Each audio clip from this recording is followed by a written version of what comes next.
kabiyahero, pizza 6 po ngayon ng Oktubre at tayo po pinalad na magkaroon ng biyahe ngayong linggo. So patungo po tayo ng Ipo Dam sa gawi po ng Norsagaray. Okay, unti-unti na pong dumarating yung ating mga pasahero. So magti-trip landing po sila sa isang area po doon po sa may gawin ng Ipo Dam, mga kabiyahero. Hinihintay lang po natin makumpleto yung mga sakay, pero yung mga gamit po nila unti-unti na po nilang ikinakarga dito sa ating sasakyan. Nasa gitna po tayo ng pagitan ng mga poste po ng ginagawang LRT. Ayan. So dapat maaga po tayo makalis dito dahil ipagbabawal po ang pumarada rito mamaya kapag medyo alas 5 na po ng umaga. Ayan, tapas po tayo ng Vertis North. So diyan po nag-opisina yung ating mga pasahero sa isang building dyan, pero hindi po tayo pwedeng pumasok doon po sa kanilang compound, kaya dito po tayo maghihintay. Alas 5:15 na po ng madaling araw na tayo po umalis doon po sa gawi po ng North Avenue at bago po mag alas 7:30 ay narating na po natin itong lugar po mismo ng Ipo Dam. So napakaulan po mula Maynila hanggang dito po sa gawin ng Norsagaray ay talaga pong napakaulan, mga kabiyahero.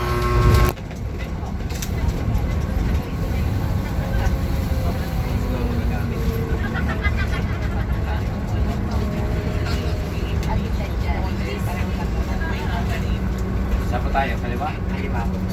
Kababa. Mamaya doon naman tayo sa padali.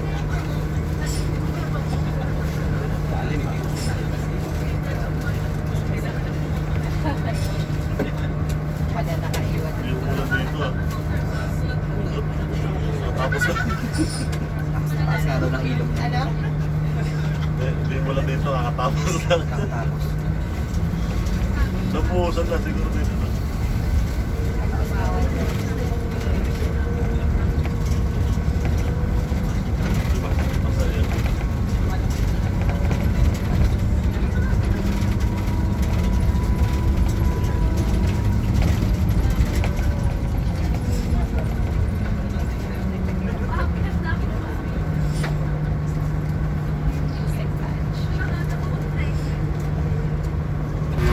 Kung inyo pong mapapansin ay parang pangatlo na po yan doon sa mga control na area. Napakarami pong mga gate na papasukan at siguro dahil na rin po sa talaga pong itong Ipo Dam ay dapat bantayan dahil dito nga po nanggagaling yung tubig po na kinokonsumo po ng mga taga Maynila. So dapat lang na pangalagaan po nila yung kaligtasan ng ating pinagkukunang tubig, mga kabiyahero.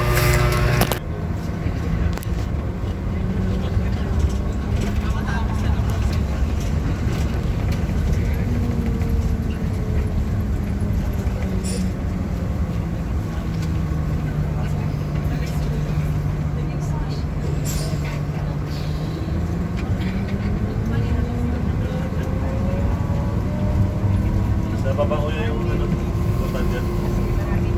Oo pa ba? Doon na may pala sila. Dito na po. So titigil po tayo sandali sa lugar po na ito. Kinakailangan po na mag-registered po yung mga sakay natin. Ito po yung isang BPO company. Yan po sa gawi po ng Vertis North.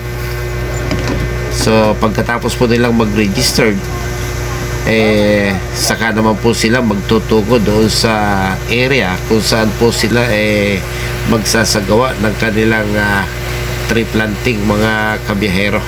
So pagkababa po nila, tayo po magtutugo doon sa may water reservoir dahil yun lang po yung area na pwede po tayong makapagmaniobra para po tayo makabalik sa lugar na ito, kasi hindi po dito yung kanilang lugar na pagtataniman. Registration lang po yung ating ipinunta rito, mga kabiyahero.